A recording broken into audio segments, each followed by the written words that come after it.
Le Muscadet rassemble toujours autant sous les halles de Clisson pour le traditionnel Nouvel An du Muscadet qui est toujours une formidable réussite.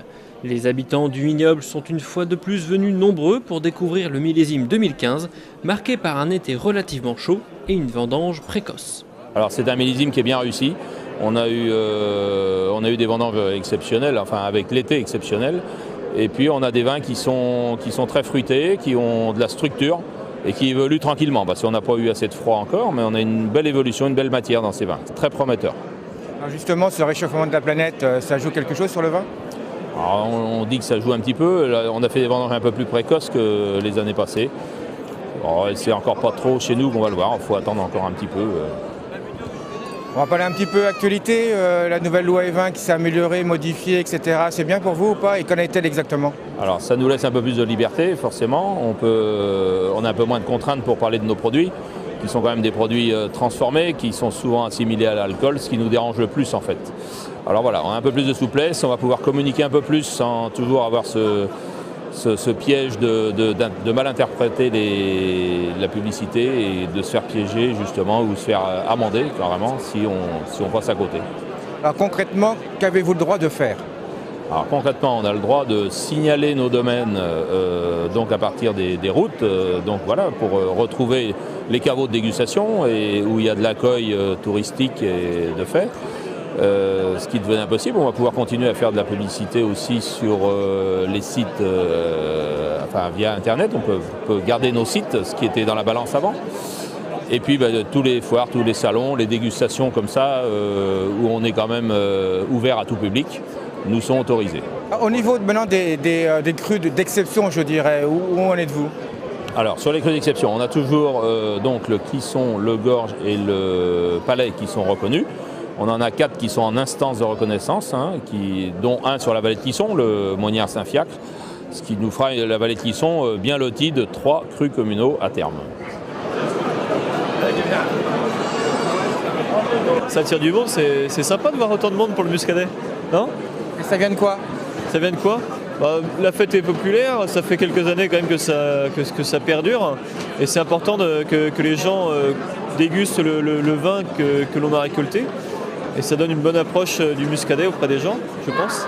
Donc c'est important pour vous aussi ? Ah, c'est très important, ouais. Ouais, c'est un événement qui est très important et qu'on reconduit tous les ans avec plaisir. Et ça fait plaisir de voir tous ces gens déguster le Muscadet qu'on vient de récolter. Si la dégustation du Muscadet est une chose, le mélanger avec les mets locaux en est une autre. En effet, la manifestation organisait un atelier accord mets et vins où nous avons rencontré Bernard Brossard, président du comité de développement touristique de la vallée de Clisson. Ce comité de développement touristique fonctionne avec une dizaine d'associations et notre rôle c'est d'aider ces associations à promouvoir le tourisme et la culture sur notre jolie vallée de Clisson. Alors dans les associations qui fonctionnent avec nous, nous avons les vignerons de la vallée de Clisson, d'où notre présence aujourd'hui quant à la proposition des ateliers œnologiques. Cette réflexion s'est faite en 2008. Nous fonctionnons également avec des associations comme Clisson Histoire et Patrimoine, comme les Amis du Château, la Chorale du Vignoble et Muscadine, et l'Université Permanente. Donc toutes ces associations, lorsqu'elles ont un projet, ensemble nous en parlons et nous essayons de les aider. Donc en quelque sorte, j'ai envie de dire que nous sommes un petit peu le bras armé de l'Office tourisme du vignoble de Nantes.